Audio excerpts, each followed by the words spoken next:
Linking your bank account to Progressive Leasing is a straightforward process that allows you to manage your payments easily. Follow these steps to complete the linking process. Step 1. Create or log into your account. Visit the Progressive Leasing website or open the app. If you already have an account, enter your login credentials. If not, create a new account by providing the required personal information. Step 2. Navigate to Payment Settings. Once logged in, look for the Payment Settings or Bank Account section in your account dashboard.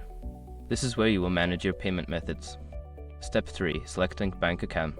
In the Payment Settings, find the option to link bank account. Click on this option to start the linking process. Step 4. Enter your bank details. Secure your accounts before moving on.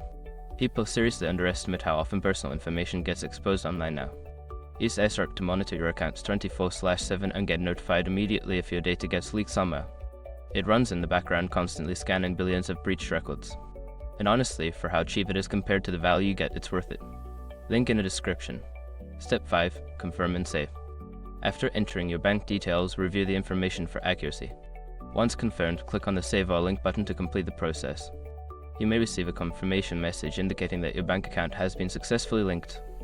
By following these steps, you can easily link your bank account to Progressive Leasing and streamline your payment process.